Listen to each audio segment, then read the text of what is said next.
Hello प्रिय विद्यार्थियों, good morning.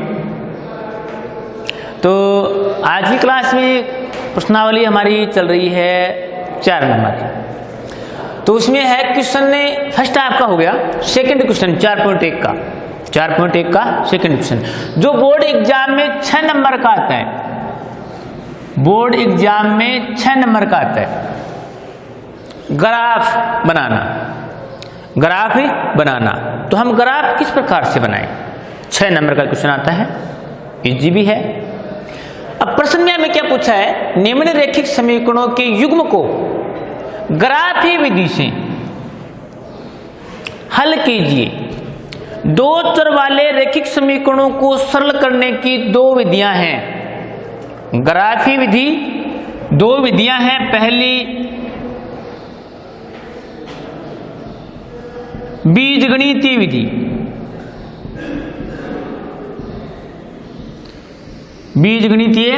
विधि। इसमें 3 विधियां आती हैं। एक तो जो 9th क्लास में आपने पढ़ी है विलोपन विधि। एक होती है प्रतिस्थापन विधि। नंबर 2 प्रतिस्थापन विधि। और तीसरी जो है वज्र गुणन विधि।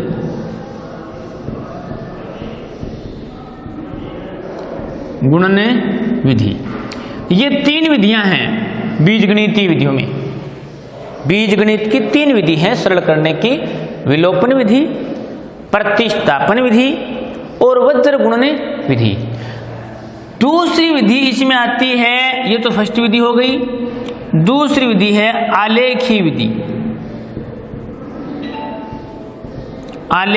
विधि। इसे ग्राफीय विधि भी बोलते हैं। ग्राफीय विधि या आलेखीय विधि। तो ये विधि जो है ग्राफीय विधि 6 अंक की हमारी बोर्ड एग्जाम में आती है। 6 नंबर का क्वेश्चन आता है। इसमें इस विधि का, इनमें भी एक विधि का प्रयोग करते रहेंगे हम। अब ग्राफीय विधि में सबसे पहला काम क्या होता है हमारा? ग्राफ की स्थिति का पता लगाना कि ग्राफ किस प्रकार का बनेगा। प्रतिच्छेद होगा या समांतर होगा या समपाती होगा। पहले हम इसका पता लगाएंगे, फिर ग्राफ की विधि के द्वारा इसे सरल करेंगे। तो ये 3 विधियां हैं सरल करने की। तो इस विधि का प्रयोग ग्राफीय विधि बोलते हैं, आलेखीय विधि। तो प्रश्न को करते हैं हम आगे। हल कीजिए, हल की प्रकृति भी जांच कीजिए। 2 बातें याद करनी है हमें, हलों की प्रकृति। तो पहले हम हलों की प्रकृति जांच करते हैं। समीकरण है ये x + y - 3 = 0 मानक रूप में होना चाहिए। पक्षांतर कर लेंगे इनका। क्या कर लेंगे? पक्षांतर। ये हो जाएगा 3x - 2y - 4 = 0। ये तो समीकरण फर्स्ट हो गया, ये समीकरण सेकंड हो गया। दोनों हो गए। अब हमें पहला काम ये करना है, अगर इन्हें नहीं पूछे तो भी निकालेंगे, ग्राफ की स्थिति का पता लगाएंगे। तो अनुपातों की तुलना करते हैं। अनुपातों की तुलना A1/A2। A1 x का गुणांक 1, x का गुणांक 3, B1/B2 1 2 माइनस y का गुणांक y का गुणांक। ये दोनों बराबर नहीं है, यही पता लग गया। तो इसका मतलब ये हुआ कि अतः है A1/A2 बराबर नहीं है B1/B2। इसका मतलब ग्राफ प्रतिच्छेद होगा। ग्राफ क्या होगा? प्रतिच्छेद। लेकिन हमें इसमें ग्राफ की स्थिति पूछी नहीं है। पूछा क्या है? हल की प्रकृति, मतलब आंसर किस प्रकार का होगा। तो आंसर इसका ये होगा, एक अद्वितीय हल होगा। अद्वितीय हल। और ग्राफ भी लिख देते हैं क्योंकि ग्राफ प्रतिच्छेद होगा, एक बिंदु पर क्या होगा, प्रतिच्छेद होगा। दोनों बातें आ गई। अब हमें यह पता लग गया कि इसका ग्राफ किस प्रकार का बनेगा। ग्राफ प्रतिच्छेद होगा और एक बिंदु पर होगा। वो कौन सा बिंदु है, प्रतिच्छेद बिंदु कौन सा है। अब इससे पहले मैं आपको प्रतिच्छेद बिंदु निकालना बता रहा हूं कि कौन से बिंदु पर ग्राफ प्रतिच्छेद होगा। इसके लिए हम क्या करेंगे, इस समीकरण को विलोपन विधि द्वारा सरल करेंगे। विलोपन विधि द्वारा क्या करेंगे, सरल करेंगे। तो देखो विलोपन विधि का प्रयोग कर रहे हैं यहां, विलोपन विधि का प्रयोग। विलोपन विधि का प्रयोग क्यों कर रहे हैं, क्योंकि हमें यह पता लग जाए कि ग्राफ किस बिंदु पर प्रतिच्छेद होगा, मतलब आंसर क्या है। जो आंसर है वो ही अद्वितीय हल है, और जिसका ग्राफ प्रतिच्छेद होता है उसी में विलोपन विधि द्वारा x y का मान निकालना, अन्यथा नहीं निकालना है। डायरेक्ट हम x का मान y का मान रख के वैल्यू निकाल सकते हैं। तो विलोपन विधि का प्रयोग कर रहे हैं। तो विलोपन विधि, ये समीकरण है हमारे दोनों। विलोपन विधि का मतलब होता है कि दोनों समीकरणों में एक चर राशि क्या होनी चाहिए, बराबर होनी चाहिए। तो या तो x की या y की। इसमें x 3x है, इसमें क्या है x ओनली।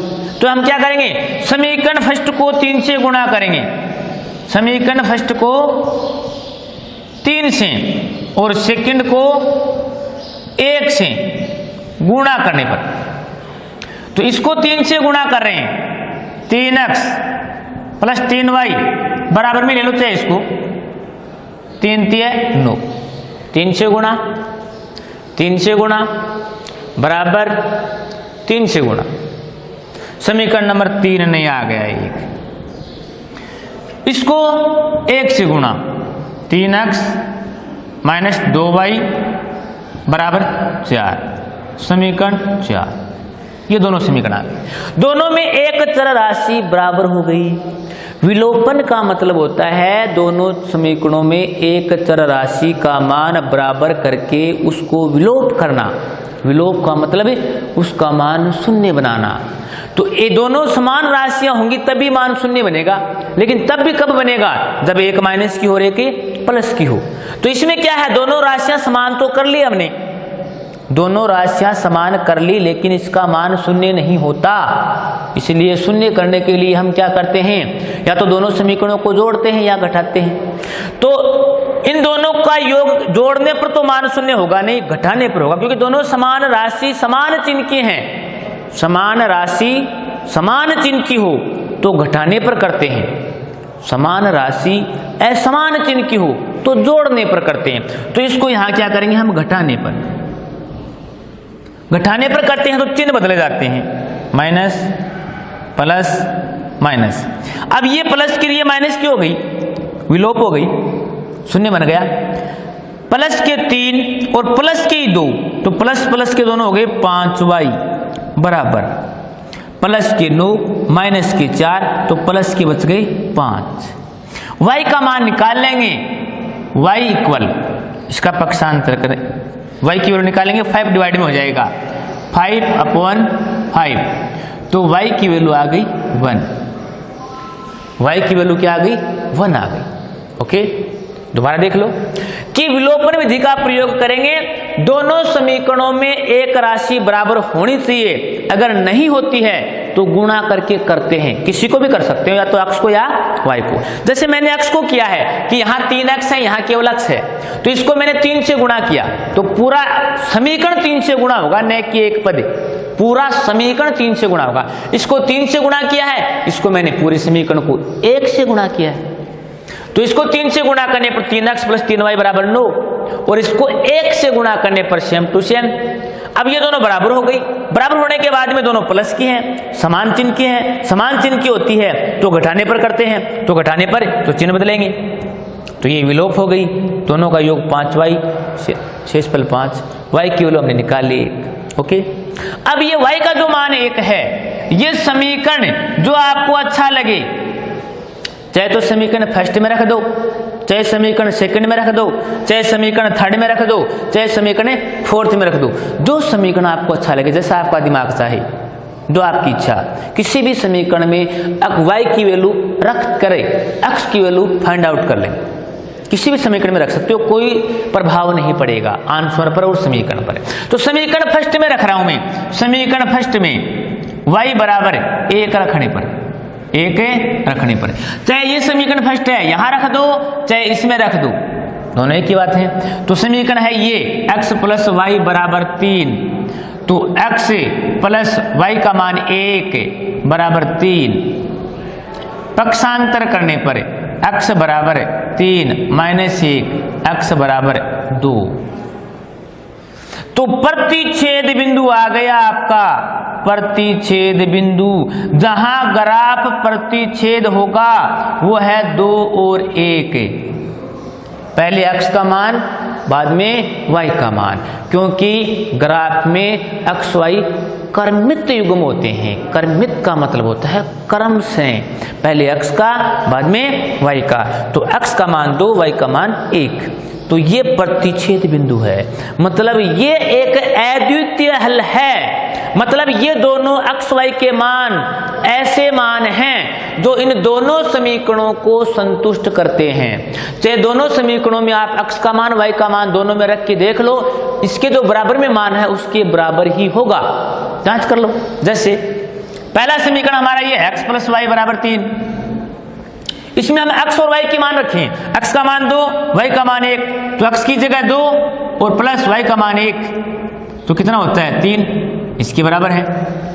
इसका मतलब यही मान, इसके अलावा कोई मान नहीं होगा ऐसा जो इस समीकरण को संतुष्ट करे, और ऐसा नहीं होगा जो इन दोनों को संतुष्ट करे। दूसरा समीकरण हमारा जैसे ये है 3x प्लस 2y बराबर माइनस 2y बराबर 4, तो x का मान 2 माइनस 2 गुणा y का मान 1, 6, 2 घटाने पर 4 ये इसके बराबर। तो यही मान ऐसे मान हैं जो इन दोनों समीकरणों को संतुष्ट करते हैं, इसीलिए इनको कहा जाता है एक अद्वितीय हल। इसलिए अद्वितीय हल है कि ऐसे दो मान चरवाई x y के जो इन दोनों समीकरणों को क्या करे, संतुष्ट करे, वो होता है अद्वितीय हल। तो ये जो प्रतिच्छेद बिंदु है ये होगा, मतलब सारणी हम ग्राफ की बनाएंगे, उस ग्राफ में ये मान दोनों सारणियों में होगा, क्योंकि दोनों समीकरणों को क्या करता है, संतुष्ट करता है। इस मान के अलावा कोई मान ऐसा नहीं होगा जो इन दोनों समीकरणों को क्या करे, संतुष्ट करे। ओके, तो पहले हम यहां तक क्या करेंगे, ग्राफ प्रतिच्छेद हो, दोबारा बता रहा हूं, ध्यान से सुन ले कि ग्राफ प्रतिच्छेद हो, उसी के लिए विलोपन विधि का प्रयोग करके x y का मान निकाल लो। क्यों? इसलिए कि हमें पता लग जाए कि ग्राफ है वो कौन सी बिंदु पर प्रतिच्छेद होगा, वो बिंदु ही उसका क्या होता है, आंसर होता है। इसलिए हमें विलोपन विधि का प्रयोग करते हैं, अन्यथा डायरेक्ट x y का मान भी रख सकते हैं, समीकरण में डायरेक्ट रख के निकाल सकते हैं, सारणी बना सकते हैं। ओके, अब इसको मैं एक बार यहीं पढ़ने पे छोड़ता हूं। आगे बढ़ने के लिए समीकरण है उनकी सारणी बनाते हैं, लेकिन सारणी से पहले मैं आपको थोड़ा सा ग्राफ के बारे में बताऊंगा। तो समीकरण फर्स्ट हमारा ये है x प्लस वाई बराबर 3, और इसकी सारणी बनाएंगे, टेबल बनाएंगे। x और y के 3 मान निकालेंगे अधिकतम। x का मान 2, y का मान 1 निकाला हुआ है, दोनों में आएगा। समीकरण सेकंड ये है 3x माइनस 2y बराबर 4, ये सेकंड समीकरण है हमारा, इसकी टेबल बनाएंगे। x का मान, y का मान, इसके भी 3 मान, x का मान 2, y का मान 1, क्योंकि प्रतिच्छेद बिंदु है। क्या था? प्रतिच्छेद बिंदु था। तो ये तो ग्राफ के लिए। अब आगे थोड़ा सा ग्राफ के बारे में चर्चा करते हैं। हमें ग्राफ किस प्रकार से करना है, ठीक है, ग्राफ किस प्रकार से करना है। तो ग्राफ के लिए क्या होगा, हमारे पास एक ग्राफ का पेज होगा, एग्जाम में भी हमें मिलेगा। ग्राफ का पेज किस प्रकार का होगा, उसमें क्या होंगे, लाइनें होंगी इस प्रकार से, इस प्रकार से डिब्बे होंगे। इनमें क्या होता है, एक जो डिब्बा होता है, ये एक डिब्बा होता है, बड़ा डिब्बा, इसमें 10 लाइनें ऊर्ध्वाधर होती हैं, 10 लाइनें होती हैं एक डिब्बे में। एक जो डिब्बा होता है इसमें 10 लाइनें होती हैं,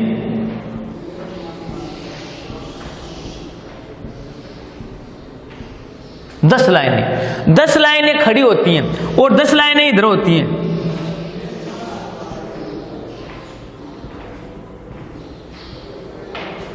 दस लाइनें खड़ी, 10 लाइनें क्षैतिज में, एक बड़े डिब्बे में, ये बड़ा डिब्बा है, एक क्या है, बड़ा डिब्बा। 5वीं लाइन हाईलाइट होती है थोड़ी सी, 5वीं लाइन मतलब छोटे डिब्बों में डिवाइड करती है ऐसे। तो ये 5वीं लाइन ग्राफ में हमें हाईलाइट दिखेगी, थोड़ी सी बारीक लाइनों से थोड़ी सी ज्यादा मोटी।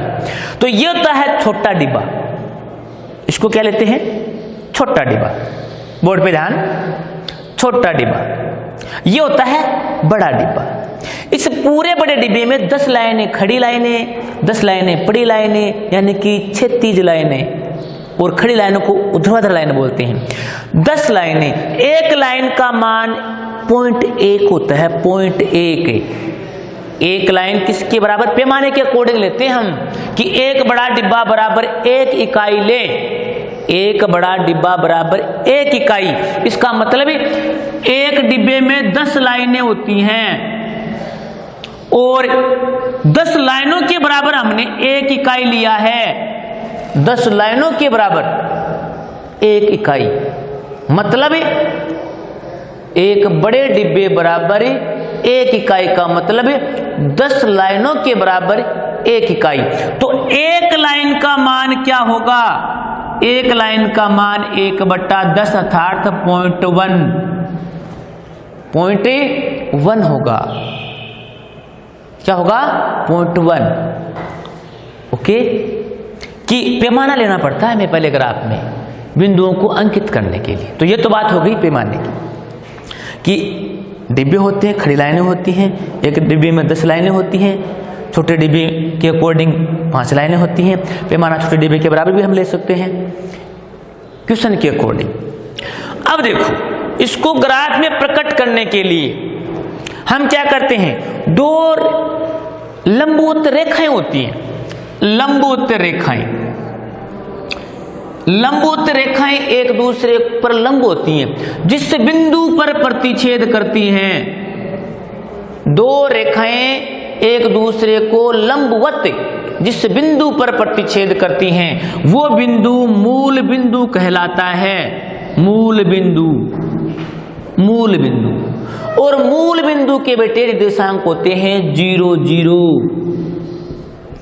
x और y, मतलब x का मान भी 0, y का मान भी 0 होता है। मूल बिंदु के निर्देशांक हैं।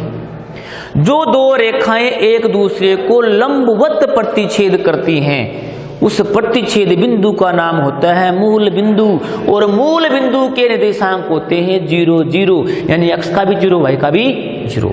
ये जो रेखाएं होती हैं, ये रेखा एक दूसरे को जो प्रतिच्छेद करती हैं, इसको बोलते हैं अक्ष रेखा। अक्ष रेखा बेटा, इस रेखा को जो ये इसका दूसरा नाम होता है क्षैतिज रेखा। क्षैतिज रेखा या अक्ष रेखा या खड़ी रेखा, बड़ी रेखा बोलते हैं। इसका तीसरा नाम होता है अक्ष डेश रेखा।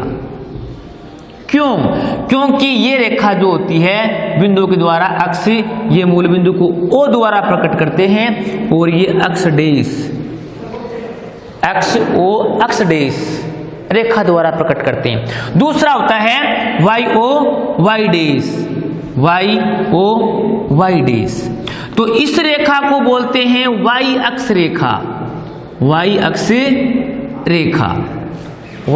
रेखा या ऊर्ध्वाधर रेखा। ऊर्ध्वाधर रेखा, या इसका नाम होता है YOY डैश रेखा। ये नामों से पुकारते हैं इन्हें। इन नामों के द्वारा पुकारा जाता है खड़ी रेखा, पड़ी रेखा, क्षैतिज रेखा, ऊर्ध्वाधर रेखा, अक्ष Y अक्ष रेखा और इसको अक्ष अक्ष रेखा। ये 4 भाग बनते हैं इनके, एक दूसरे को ये लंबवत काटती हैं तो 4 भाग बनते हैं। इन चारों भागों को चतुर्थांश कहा जाता है। चतुर्थांश, चतुर्थांश 4 भागों को। देश की तरफ संख्याएं ऋणात्मक होती हैं, मतलब इसमें क्या होंगी, 0 मूल बिंदु, ये जो रेखाएं हैं इसमें ये संख्या प्लस की होगी अक्ष की, और ये भी क्या होगी, प्लस की होगी। एक्स और वाई दोनों किसकी होंगी, प्लस की होंगी। ये प्रथम चतुर्थांश में होंगी, प्रथम में। एक्स की संख्या इधर जो आए ये माइनस की होगी अक्ष की, और वाई की संख्या ये आए ये प्लस की होगी। ये द्वितीय है, द्वितीय चतुर्थांश में माइनस प्लस। इसमें जो दोनों संख्याएं डैश और डैश दोनों ही संख्याएं किसकी होंगी, माइनस की होंगी। ये तृतीय है, और इसमें प्लस और माइनस ये चतुर्थ है। कई बार हमें क्या होता है, कोई भी बिंदु देख करके, निर्देशांक बिंदु देख करके ये भी पूछ लेते हैं, जैसे क्वेश्चन में दे दे में कि 2 - 3 कौन से चतुर्थांश में होंगे, ये प्रश्न पूछ ले कि ये बिंदु कौन से चतुर्थांश में होंगे। तो ये तो है प्लस का अक्ष का, ये है माइनस का, तो हमें ये देखना है plus minus, plus minus, plus से माइनस कौन से में है, चतुर्थ में। ये चतुर्थांश में होगा, चौथे में। अब इनको अंकित करना हो गया बेटा। इतनी बात समझ में आ गई कि लंबवत रेखाएं हैं, इसको अक्ष अक्ष रेखा बोलते हैं, इसको वाई अक्ष रेखा बोलते हैं। ये यहां 0 से इधर प्लस की, 0 से इधर माइनस की, अक्ष की संख्या ये प्लस की और ये माइनस की। ओके, आगे हम ग्राफ लेते हैं, हमारे क्वेश्चन का ग्राफ। चलो अब इनको अंकित करना ग्राफ में, तो हमारा ये तो ग्राफ हो गया।